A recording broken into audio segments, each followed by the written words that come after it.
Salam jumpa kembali kepada semua saudara-saudara pendengar setia dari channel YouTube Milton Pardosi Ministry. Kini kita tiba kepada program Yuk Belajar Agar Paham, belajar pelajaran sekolah Sabat, agar kita boleh lebih memahami akan kebenaran firman Tuhan. Judul pelajaran kita kali ini adalah pelajaran ke-11, Alkitab dan Nubuatan. Mari kita sama-sama berdoa. Bapa kami dalam kerajaan sorga, kami bersyukur berterima kasih oleh karena pada saat ini ya Tuhan, kami boleh bertemu kembali di channel YouTube Milton Pardosi Ministry untuk belajar firman Tuhan, pelajaran sekolah Sabat dalam program Yuk Belajar Alkitab Agar Paham. Berkati kami dengan urapan Roh Kudus-Mu agar kami boleh mengerti akan kebenaran firman Tuhan dari pelajaran sekolah Sabat. Terima kasih ya Tuhan, ampunilah dosa kesalahan kami. Dalam nama Yesus kami berdoa. Amin. Ayat perenungan dari pelajaran sekolah Sabat kita yang ke-11 adalah di Daniel pasal yang ke-8 ayat yang ke-14. Bunyinya seperti berikut. Maka ia menjawab, sampai lewat 2300 petang dan pagi, lalu tempat kudus itu akan dipulihkan dalam keadaan yang wajar. Ini adalah satu nubuatan yang dicatat oleh Daniel terkait kepada akhir zaman. Apa pentingnya nubuatan di dalam Alkitab?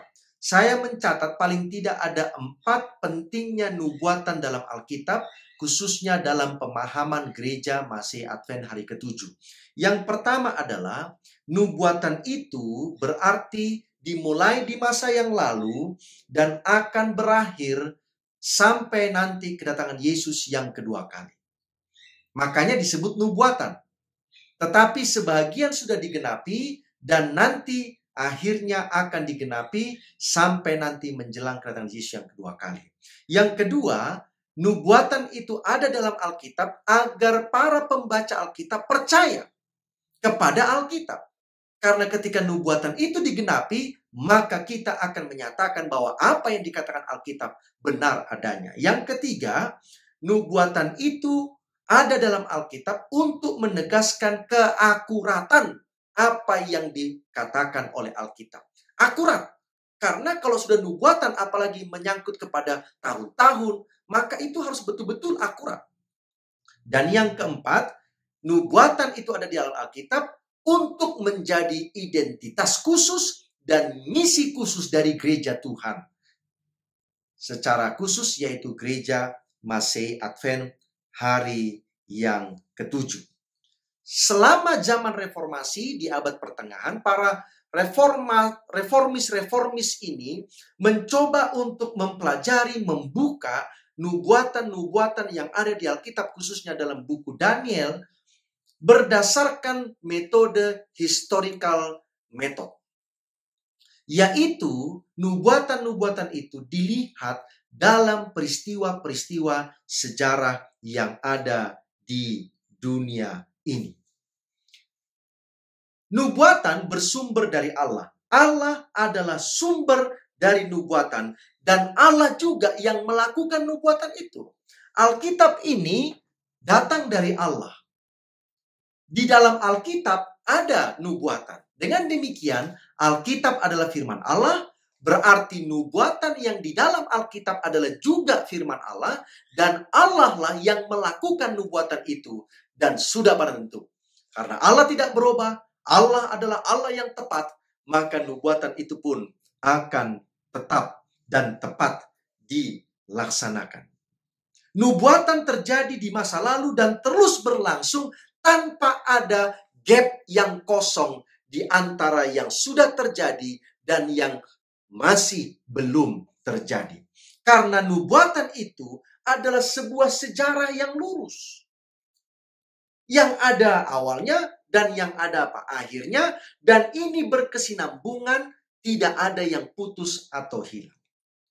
Dalam nubuatan khususnya buku Daniel, maka ada nubuatan 3,5 masa atau 3,5 tahun yang diinterpretasikan menjadi 1260 hari atau 1260 tahun. Oleh karena dalam Alkitab 1 hari sama dengan 1 tahun. Ini cocok dengan Daniel 7, 3,5 masa, dan 1260 tahun, yaitu Daniel 12. Kemudian ada 1290 tahun, yang awal dan akhirnya itu tidak jauh beda dengan yang 1260. Dan lalu ada yang 1335 tahun, yang juga awal dan akhirnya itu tidak terlalu jauh berbeda dengan 1260 dan 1290. Kemudian 1335 hari, dan yang terakhir adalah 2300 petang dan pagi. Nubuatan 1260 dalam buku Wahyu itu adalah 42 bulan. Yang juga disebutkan dalam buku Wahyu sebagai 1260 hari lamanya. Pelajaran kita pada pelajaran yang ke-11 ini dibagi menjadi 5 bagian. Yang pertama adalah nubuatan dan aliran historis. Yang kedua, prinsip tahun dan hari, mengidentifikasikan tanduk kecil dalam buku Daniel pasal 7, lalu penghakiman pemeriksaan, dan tipologi sebagai nubuatan. Baik, kita akan masuk kepada pelajaran yang pertama, yaitu nubuatan dan aliran historis. Ayatnya ada dalam Yohanes pasal yang ke-14 ayat 29. Yohanes pasal 14 ayat 29. Mari kita baca firman Tuhan. Dan sekarang juga aku mengatakannya kepadamu sebelum hal itu terjadi, supaya kamu percaya apabila hal itu terjadi. Ini salah satu dari apa tujuan nubuatan itu. Nubuatan itu diberitakan sebelum terjadi, supaya jika itu terjadi, maka kamu akan percaya. Jadi kalau kita belajar nubuatan, lalu kita melihat penggenapan daripada nubuatan itu, maka kita akan percaya bahwa nubuatan itu datangnya dari Tuhan, tertulis dalam Alkitab, berarti kita percaya bahwa Alkitab itu adalah datangnya dari siapa? Dari Tuhan juga. Salah satu sejarah yang tidak terputus sebagai nubuatan yang diceritakan dalam Alkitab adalah dalam Daniel pasal yang kedua tentang patung. Mimpi patung Nebukadnezar. Kita tahu ceritanya, patung ini terdiri dari berbagai jenis logam, anggota-anggota tubuhnya berbeda-beda materi logamnya. Kepala dari emas, dada dan lengan dari perak, kemudian perut dan pinggangnya itu dari perunggu, kemudian kaki atau pahanya dari besi, kemudian kaki, jari-jari kakinya dari besi dan tanah liat. Lalu datanglah batu yang terungkit lepas dari langit tanpa perbuatan tangan manusia. Lalu batu itu menghantam jari-jari kaki itu dan sekaligus menghancurkan seluruh patung itu. Lalu Daniel katakan, batu yang terungkit lepas tanpa perbuatan tangan manusia yang jatuh dari langit, akhirnya semakin lama semakin besar dan memenuhi seluruh bumi ini, menjadi satu-satunya kerajaan di atas bumi ini. Urutan yang disampaikan dalam mimpi Nebukadnezar tentang patung ini adalah urutan sejarah yang tidak akan kosong atau ada yang hilang, tetapi berganti satu demi yang satu, kerajaan demi kerajaan, sampai akhirnya datangnya batu yang menghancurkan seluruh kerajaan. Kita tahu bahwa kepala dari emas itu adalah kerajaan Babel, Daniel yang katakan itu. Lalu dada dan lengannya dari perak, itu adalah kerajaan Medo-Persia. Daniel juga yang mengatakannya itu dalam buku Daniel pasal yang ke-8.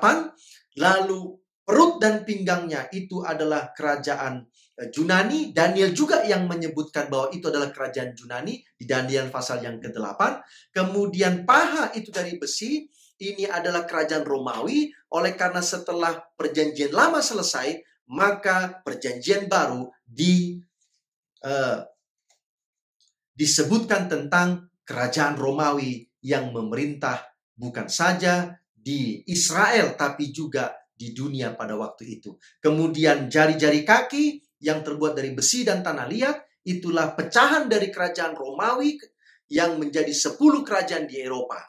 Kemudian datanglah batu yang Daniel katakan sebagai kerajaan Tuhan, menghancurkan semua kerajaan-kerajaan yang ada di atas dunia ini dan akhirnya kerajaan Tuhan, kerajaan sorga itu menjadi satu-satunya kerajaan yang ada di atas dunia ini. Belajar tentang nubuatan dan aliran historis berarti melihat nubuatan itu sebagai sebuah sejarah yang tidak terputus, yang tidak ada kekosongan, tetapi berganti satu dengan yang lain. Daniel pasal 2 harus dibaca dalam terang Daniel 7 dan Daniel yang ke-8. Di Daniel 7, logam-logam yang diceritakan dalam Daniel pasal 2 diganti menjadi lambang-lambang binatang. Ada singa, ada beruang, ada macan tutul, lalu ada binatang yang mengerikan. Ada singa, itulah kerajaan Babylon, kemudian beruang, itulah kerajaan Medo-Persia, lalu macan tutul, itulah kerajaan Yunani, dan binatang yang mengerikan, bergigi besi, itulah kerajaan Romawi. Baik, inilah pelajaran kita tentang nubuatan dan aliran historis di dalam memahami sejarah dalam Alkitab yang dituliskan dalam nubuatan. Nah, saya mau tambahkan dalam pembahasan kita kali ini ada 4 model dalam menafsirkan nubuatan yang ada dalam kekristenan. Model yang pertama adalah model preteris. Model preteris adalah model semua nubuatan dalam Alkitab berakhir sudah digenapi pada abad pertama Masehi, yaitu di zaman Kekaisaran Romawi. Kemudian model yang kedua yaitu model historis, yaitu melihat nubuatan digenapi sejak masa lalu hingga kedatangan Yesus yang kedua kali. Model yang ketiga adalah model futuris, yaitu melihat bahwa nubuatan Alkitab masih akan terjadi di masa mendatang, artinya belum terjadi di masa lalu. Jadi semua nubuatan dalam Alkitab itu belum ada yang terjadi, masih di depan, masih di masa yang akan datang. Lalu model yang terakhir adalah model idealis atau puitis. Maksudnya adalah semua nubuatan dalam Alkitab itu tidak pernah terjadi, namun menjadi pekabaran untuk menguatkan umat-umat Tuhan menghadapi kesusahan hidup dalam mempertahankan iman. Tadi saya katakan gereja Masehi abad ke-7 menerima model historis, yaitu nubuatan-nubuatan itu sudah terjadi di masa yang lampau dan masih terus akan berjalan oleh karena nubuatan itu panjang waktunya dan akan digenapi sampai nanti menjelang kedatangan Yesus yang kedua kali. Pelajaran yang selanjutnya adalah prinsip tahun hari.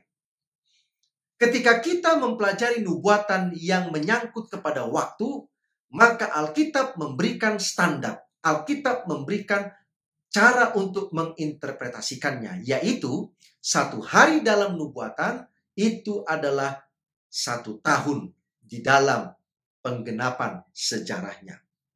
Saudara dan saya bisa baca dalam Bilangan 14 ayat 34 dan juga Yeskiel pasal yang keempat ayat yang ke-6, di mana di sana dikatakan bahwa 1 hari nubuatan adalah 1 tahun di dalam penggenapannya secara historis. Di dalam Alkitab ada beberapa nubuatan. Tadi saya sudah sebutkan, tetapi ada juga yang lain, yaitu di Daniel pasal 9. Di Daniel pasal 9 ada istilah 70 minggu.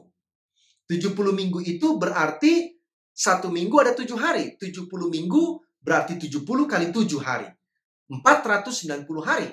1 hari sama dengan 1 tahun. Berarti 490 hari sama dengan 490 tahun. 3,5 masa. 3,5 masa itu berarti 3,5 tahun. 1 tahun itu ada 360 hari. Berarti 3,5 dikali 360 itu berarti 1.260 hari. 1.260 hari, 1 hari 1 tahun, berarti 1.260 tahun. Demikian juga dengan 2.300 petang dan pagi. Itu berarti petang dan pagi 1 hari. 2.300 petang dan pagi berarti 2.300 tahun. 1.290 hari, 1.335 hari, itu pun sama. 1.290 tahun dan 1.335 tahun. Bayangkan kalau nubuatan yang saya sebutkan tadi 490 hari, 1260 hari, 1290 hari, 1335 hari, dan 2300 hari. Maka agak sulit untuk mencari penggenapan nubuatan-nubuatan waktu yang saya sebutkan tadi dalam sebuah sejarah. Karena itu begitu pendek, saudara-saudara. 490 hari itu berarti berapa? Satu hari, satu bulan itu 30 hari. 490 hari itu berarti hanya sekitar 15 sampai 17 bulan saja. 1260 hari pun demikian. 1335 hari, 2300 hari, itu pun demikian. Itu sebabnya Alkitab tidak memberikan interpretasi kepada nubuatan-nubuatan waktu tadi itu harafiah. Tetapi sebagai simbol satu hari adalah 1 tahun lamanya.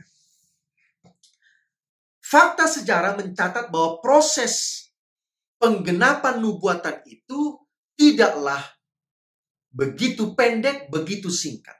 Salah satu yang saya bisa bagikan kepada saudara adalah terkait kepada nubuatan 70 minggu dalam Daniel pasal yang ke-9.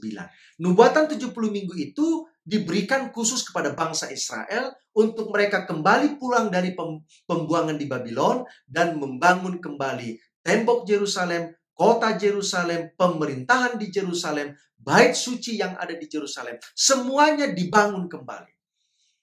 Lalu Tuhan mengatakan bahwa dari 70 minggu itu, maka diberikan kepada Israel 7 minggu, berarti 7 tahun, 49 tahun, karena 1 minggu sama 7 hari, 7 kali 7, 49 hari, 1 hari 1 tahun, berarti 49 tahun. Kemudian Tuhan katakan juga, ditambahkan lagi, selain yang 7 minggu pertama itu, 62 minggu. 62 kali 7, maka jawabannya adalah 408 tahun. 408 ditambah dengan 49, itu hanya 457 tahun saja, saudara-saudara. Jadi masih kurang jauh. Nah, bayangkan bagaimana Israel hanya membangun dalam waktu 1 tahun lebih. Tidak mungkin.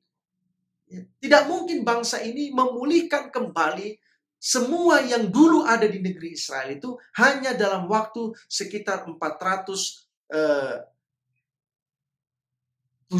atau 480 tahun saja. Itu mustahil, saudara-saudara. Nah, disinilah kita melihat bahwa penggenapan nubuatan itu tidak harafiah seperti yang dituliskan di dalam nubuatan, tetapi itu adalah penggenapan yang bersifat lambang, yaitu satu periode yang panjang, 1 hari sama dengan 1 tahun. Pelajaran kita yang selanjutnya adalah mengidentifikasikan tanduk kecil. Bagaimana kita mengidentifikasikan tanduk kecil yang ada di Daniel pasal yang ke-7, khususnya ayat 1 sampai 25, dan membandingkannya dengan Daniel pasal 8 ayat 1 sampai ayat yang ke-13. Tadi saya katakan bahwa di Daniel 7 itu ada 4 binatang, ya. Ada singa, ada beruang, ada macan tutul, dan ada binatang yang sangat mengerikan. Singa adalah melambangkan Babylon, lalu beruang melambangkan Medo-Persia, macan tutul melambangkan kerajaan Yunani, mengikuti urutan dari Daniel pasal 2, mimpi patung Nebukadnezar. Lalu binatang yang mengerikan sudah barang tentu adalah kerajaan Romawi. Binatang yang mengerikan ini mempunyai 10 tanduk. Tetapi Daniel katakan 3 dari 10 tanduk itu patah.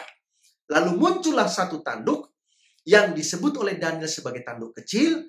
Dan tanduk kecil ini menentang Allah yang Maha Tinggi, merubah waktu, merubah hukum, dan terlebih menganiaya umat-umat Tuhan. Tanduk kecil bukanlah kerajaan yang keempat, yaitu kerajaan Romawi kekafiran. Bukan. Karena tanduk kecil ini muncul dari kerajaan Romawi kekafiran. Yang kerajaan Romawi kekafiran itu terbagi menjadi 10 kerajaan, 3 patah, lalu muncul 1 tanduk kecil yang lain, sehingga akhirnya kerajaan itu menjadi 8. Kerajaan-kerajaan ini adalah kerajaan-kerajaan yang terjadi atau yang berdiri di negara Eropa, khususnya Eropa Barat, sebagai pecahan dari kerajaan Romawi kekafiran. Pertanyaannya adalah, siapakah tanduk kecil ini? Mari kita bandingkan Daniel 7 dengan Daniel 8. Tadi saya sudah sebutkan ayatnya, Daniel 7 ayat 1 sampai 25 dan Daniel 8 ayat 1 sampai ayat yang ke-13. Nah, saya mencatat beberapa persamaan dan perbedaan simbol yang dicatat di Daniel 7 dengan Daniel 8 tentang tanduk kecil ini. Yang pertama, kedua-duanya digambarkan sebagai tanduk. Jadi Daniel 7 dan Daniel 8 sama-sama menggambarkan tanduk. Yang kedua, kedua-duanya, kedua pasal ini memiliki kuasa menganiaya umat Tuhan. Tanduk kecil itu digambarkan sebagai kuasa yang menganiaya umat-umat Tuhan. Yang ketiga, tanduk kecil ini meninggikan diri dan menghujat Allah yang maha tinggi. Yang keempat, tanduk kecil ini menjadikan umat Allah sebagai target penganiayaannya. Yang kelima, aspek-aspek kegiatan yang digambarkan dalam nubuatan waktu dinyatakan di Daniel 7 dan juga di Daniel yang ke-8. Yang berikutnya, Daniel 7 dan Daniel 8 sama-sama memberikan nubuatan menyangkut akhir zaman. Dan yang terakhir, Daniel 7 dan Daniel 8 mencatat bahwa tanduk kecil ini pada akhirnya akan dihancurkan oleh kuasa Tuhan. Tanduk kecil ini dalam Daniel 7, dia muncul dari 10 tanduk yang ada pada binatang yang keempat, yaitu kerajaan Romawi kekafiran. 3 tanduk yang patah, lalu muncullah tanduk kecil ini. Ini adalah sama dengan 10 jari-jari kaki yang ada di Daniel pasal 2, mimpi Nebukadnezar. Apakah aktivitas dari tanduk kecil ini? Daniel 7 dan Daniel 8 juga mengungkapkan hal yang lain. Yang pertama, mengucapkan kata-kata sombong menentang yang maha tinggi. Yang kedua, meninggikan diri setinggi panglima bala tentara langit, yaitu Mikael, Yesus Kristus. Yang ketiga, merampas peran Yesus sebagai imam dan menggantikannya dengan peran pemimpin gereja. Pendeta-pendeta, pastor-pastor, para pemimpin-pemimpin agama menggantikan peran Yesus Kristus di dalam pengampunan dosa dan juga pengantara antara manusia dengan Bapa yang di sorga. Yang keempat, aktivitas tanduk kecil ini adalah menganiaya orang-orang kudus. Yang kelima, menjatuhkan beberapa bintang. Bintang menggambarkan para pemimpin-pemimpin gereja yang begitu setia kepada iman mereka terhadap Yesus Kristus. Yang keenam, tanduk kecil ini mengubah waktu dan hukum. Hukum yang kedua dihapuskan. Apa itu hukum yang kedua? Jangan kamu membuat patung dan menyembah. Hukum yang ke-10 dibagi 2. Sehingga akhirnya hukum 10 itu tetap 10. Tetapi sesungguhnya hanya 9. Merubah waktu. Merubah hukum. Hari Sabat diganti menjadi hari Minggu. Hari yang lain. Hari yang tidak pernah diperintahkan dalam Alkitab untuk dikuduskan oleh manusia. Jadi kita boleh melihat semua peristiwa ini terjadi di dalam periode 1260 tahun atau di dalam periode zaman abad kegelapan, di mana kekristenan di Eropa menganiaya umat-umat Tuhan. Kekristenan yang ada di Eropa juga.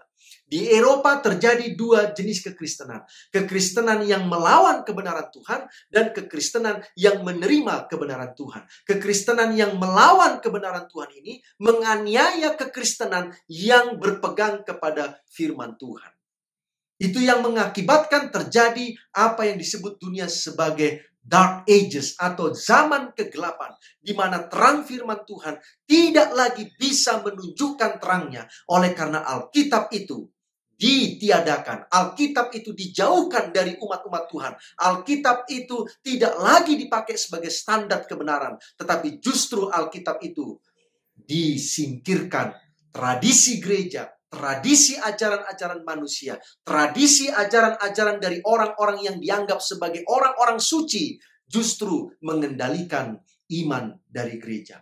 Ini terjadi dalam periode 538 sampai 1798, di mana kekristenan di Eropa, kekristenan yang menolak Alkitab, menghancurkan, menganiaya, membinasakan umat-umat Tuhan, kekristenan yang ada di Eropa, tetapi yang tetap setia kepada perintah Tuhan. Penggenapan dari tanduk kecil ini di masa yang lampau, di masa abad kegelapan itu, di masa zaman penganiayaan Dark Ages itu, dunia pun menerima dan mengakuinya. Ini dilakukan oleh kekristenan Romawi. Inilah penggenapan yang muncul dalam pelajaran sekolah sahabat kita, bagaimana mengidentifikasikan tanduk kecil yang ada di dalam Daniel pasal yang ke-7. Kemudian, pelajaran kita menyinggung tentang akhir dari nubuatan Daniel 7 dan Daniel 8. Di mana di situ dikatakan akan ada yang namanya penghakiman. Mari kita coba baca Daniel pasal yang ke-7. Akan ada proses yang disebut sebagai penghakiman. Daniel pasal yang ke-7. Ayat yang ke-14. Kita mulai dari ayat yang ke-11. Aku terus melihatnya karena perkataan sombong yang diucapkan tanduk itu. Aku terus melihatnya sampai binatang itu dibunuh, tubuhnya dibinasakan dan diserahkan ke dalam api yang membakar. Juga kekuasaan binatang-binatang yang lain dicabut dan jangka hidup mereka ditentukan sampai pada waktu dan saatnya. Aku terus melihat dalam penglihatan malam itu, tampak datang dengan awan-awan dari langit seorang seperti anak manusia. Datanglah ia kepada yang lanjut usianya dan ia dibawa ke hadapannya. Lalu diberikan kepadanya kekuasaan dan kemuliaan dan kekuasaan sebagai raja. Maka orang-orang dari segala bangsa, suku bangsa, dan bahasa mengabdi kepadanya. Kekuasaannya ialah kekuasaan yang kekal, yang tidak akan lenyap, dan kerajaannya ialah kerajaan yang tidak akan musnah. Di sini dikatakan ada proses di mana seorang seperti anak manusia menghadap kepada yang lanjut usia. Yang lanjut usia dalam kisah ini adalah Bapa itu sendiri. Seorang seperti anak manusia, ini adalah Yesus Kristus sendiri. Yesus menghadap kepada Bapa untuk menerima kuasa, mencabut kuasa raja-raja, suku-suku, bangsa yang ada di atas dunia ini. Bagaimana dengan kisah di Daniel 8 ayat yang ke-14? Maka ia menjawab sampai lewat 2300 petang dan pagi, lalu tempat kudus itu akan dipulihkan dalam keadaan yang wajar. Ada satu nubuatan tentang tempat kudus dipulihkan dalam keadaan yang wajar. Ini peristiwa apa? Kita baca di ayat yang ke-26. Adapun penglihatan tentang petang dan pagi itu, apa yang telah dikatakan itu adalah benar, tetapi engkau sembunyikanlah penglihatan itu, sebab hal itu mengenai masa depan yang masih jauh. Di Daniel pasal 7 ada tentang proses penghakiman, pencabutan kuasa-kuasa yang ada di dunia ini. Lalu di dalam Daniel pasal yang ke-8 ada proses pembersihan bait suci. Kita tahu ceritanya dalam Alkitab Perjanjian Lama secara khusus, proses pembersihan bait suci itu adalah hari Grafirat. Di hari Grafirat, semua dosa-dosa Israel yang sudah ditanggungkan ke dalam bait suci selama 1 tahun akan dibersihkan oleh Tuhan melalui pengantaraan seorang imam besar yang masuk ke dalam bilik yang maha kudus di bait suci untuk memohonkan pengampunan dari Tuhan Yesus Kristus. Nah, kalau kita baca ini, maka 2300 petang dan pagi ini tidak bisa diartikan tanpa melihat Daniel pasal 9. 2300 petang dan pagi ini dibagi dua. Bagian yang pertama 490 tahun, itulah 70 minggu, Daniel pasal yang ke-9. Lalu bagian yang sisanya, yaitu 1810 tahun lagi, inilah nubuatan-nubuatan yang di dalamnya ada 1260 tahun, ada 1290 tahun, dan ada 1335 tahun. Nubuatan 2300 petang dan pagi itu, tadi saya sudah katakan, sebahagian adalah nubuatan 490 tahun, 70 minggu Daniel 9. Dimulai tahun 457 sebelum Masehi, ketika Israel pulang kembali ke Yerusalem dan mulai membangun Yerusalem, kotanya, temboknya, pemerintahannya, bahkan bait suci. 457 sebelum Masehi, lalu kita hitung 490 tahun, maka kita akan tiba di tahun 34 Masehi. Kemudian dari tahun 34, maka kita masih menghitung 1810 tahun lagi, maka kita akan tiba di tahun 1844. Apa yang terjadi di tahun 1844? Menurut penafsiran yang terjadi adalah bait suci dibersihkan. Bait suci yang mana dibersihkan ini? Dunia ini tidak punya lagi bait suci. Tahun 70 Masehi, bait suci yang ada di kota Yerusalem yang sudah dibangun ulang oleh bangsa Israel sejak mereka pulang pembuangan itu dihancurkan oleh kerajaan Romawi. Kalau begitu bait suci yang mana ini? Maka kita harus melihat Daniel pasal 7.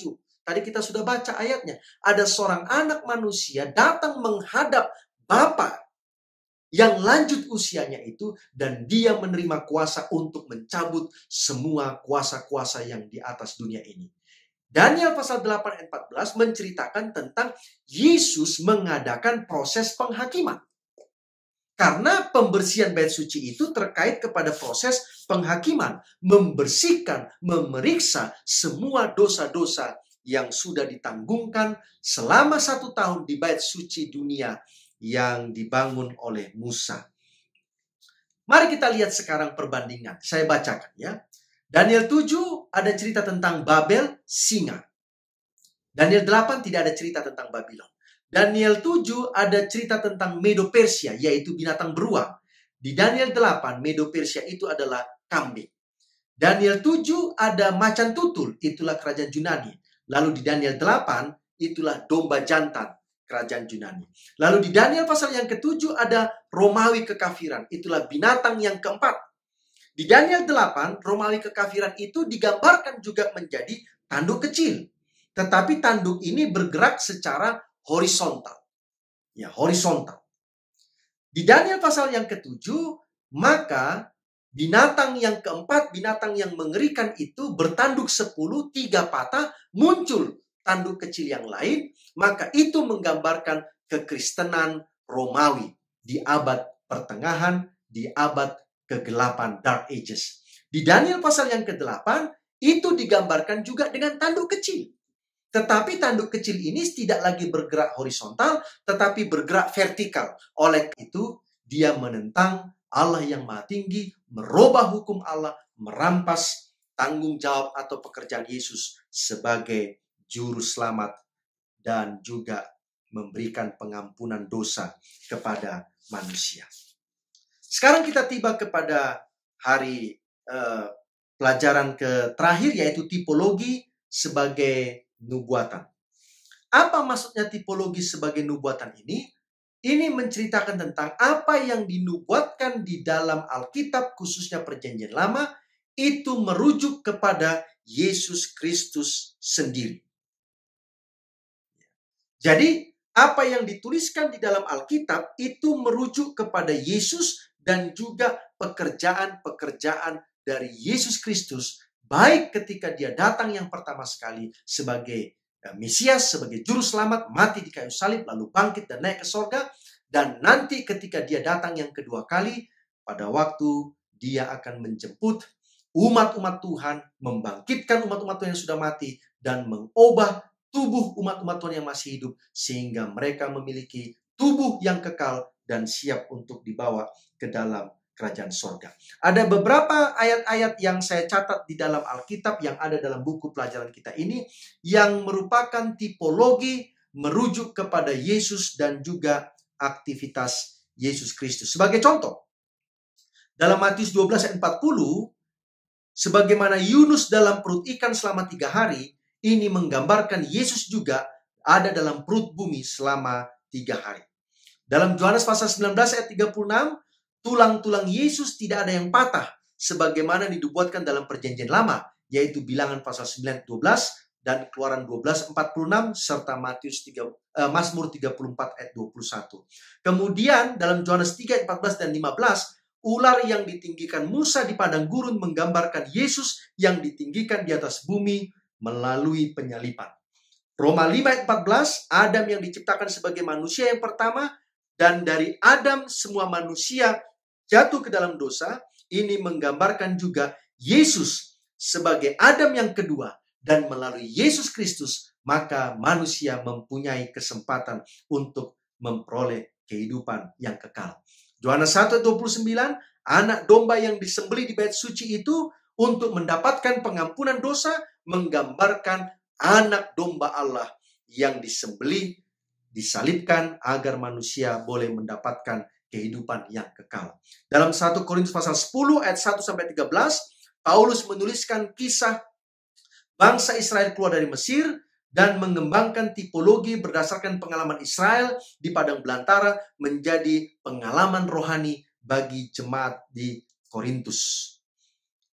Dalam kisah yang disampaikan oleh Paulus dalam 1 Korintus 10 ayat 1-13, maka Paulus memberikan beberapa tipologi yang menyangkut kepada Yesus Kristus. Air yang mereka minum selama 40 tahun menggambarkan Yesus sebagai air hidup. Mana yang mereka makan selama 40 tahun menggambarkan Yesus sebagai roti hidup yang memberikan makanan rohani kepada umat manusia. Oleh karena itu, apa kesimpulan dari pelajaran sekolah sahabat kita pada pelajaran yang ke-11 ini? Saya catat ada beberapa kesimpulan. Yang pertama, nubuatan waktu harus diinterpretasikan menggunakan model 1 hari sama dengan 1 tahun, bukan harafiah. Karena harus mencapai waktu yang panjang sesuai dengan fakta sejarah yang terjadi. Yang kedua, lambang atau simbol yang muncul dalam nubuatan juga merujuk kepada pribadi, organisasi, lembaga, kerajaan di masa yang lampau hingga akhir zaman. Yang ketiga, menafsirkan nubuatan Alkitab menggunakan tipe dan antitipe yang penggenapannya terkadang para penulis sudah menyebutkan langsung di Perjanjian Lama atau di Perjanjian Baru. Yang keempat, menafsirkan nubuatan adalah dengan tipologi, yaitu nubuatan itu dikaitkan dengan Yesus dan aktivitas Yesus selama di dunia ini. Yang kelima, terkait masa penghakiman yang ada dalam Daniel 7 dan Daniel 8 yang harus dikaitkan kepada Daniel 2, maka kisah yang muncul adalah kisah yang sama, hanya menggunakan simbol atau lambang yang berbeda. Terakhir, masa penghakiman Daniel 7 dan Daniel yang ke-8 merujuk kepada peristiwa yang sama, yaitu setelah berakhirnya kuasa tanduk kecil yang dimulai 538 dan berakhir 1798. Maka masa penghakiman di sorga, dalam istilah Daniel 8, membersihkan bait suci, dimulai pada akhir 2300 petang dan pagi. 2300 petang dan pagi itu dimulai pada tahun 457 sebelum Masehi, ketika orang Israel kembali pulang ke negeri Israel dari pembuangan di Babylon Medo Persia, dan berakhir di tahun 1844, di mana Yesus di sorga melakukan pekerjaan sebagai seorang imam besar, memeriksa seluruh kehidupan manusia dari sejak zaman Adam hingga nanti pintu kasihan tertutup. Dan karena disitulah umat manusia akan diputuskan apakah mereka akan masuk ke dalam kerajaan sorga atau justru binasa selama-lamanya. Demikianlah pelajaran sekolah sahabat kita, pelajaran yang ke-11 dari program Yuk Belajar Agar Paham. Mudah-mudahan dapat membantu saudara untuk mempelajari dan juga memahami nubuatan di dalam Alkitab, khususnya Daniel pasal 2, 7, dan pasal yang ke-8. Tuhan memberkati saudara-saudara semua. Mari kita sama-sama berdoa. Ya Tuhan Allah Bapa kami dalam kerajaan sorga, terima kasih ya Tuhan, oleh karena pada saat ini kami sudah belajar bersama-sama nubuatan Alkitab dan nubuatan dalam Alkitab, khususnya Daniel pasal 2, 7, dan juga Daniel 8 tentang adanya penghakiman serta nubuatan-nubuatan yang merujuk kepada pekerjaan Yesus Kristus di dunia ini. Terima kasih ya Tuhan, berkati semua para pendengar setia channel YouTube Milton Pardosi Ministry dimanapun mereka berada. Biarlah Roh Kudus Tuhan akan menolong mereka untuk memahami lebih baik dan lebih baik lagi akan kebenaran firman-Mu. Inilah doa kami ya Tuhan. Sekali lagi Tuhan, ampunilah dosa kami, segala keterbatasan kami, segala ketidakpahaman kami tentang kebenaran-Mu. Ampuni kami Tuhan. Dalam nama Yesus kami berdoa. Amin. Terima kasih banyak. Jangan lupa bagikan link ini kepada sahabat rekan. Juga subscribe dan tekan tombolnya. Tuhan memberkati. Sampai bertemu kembali.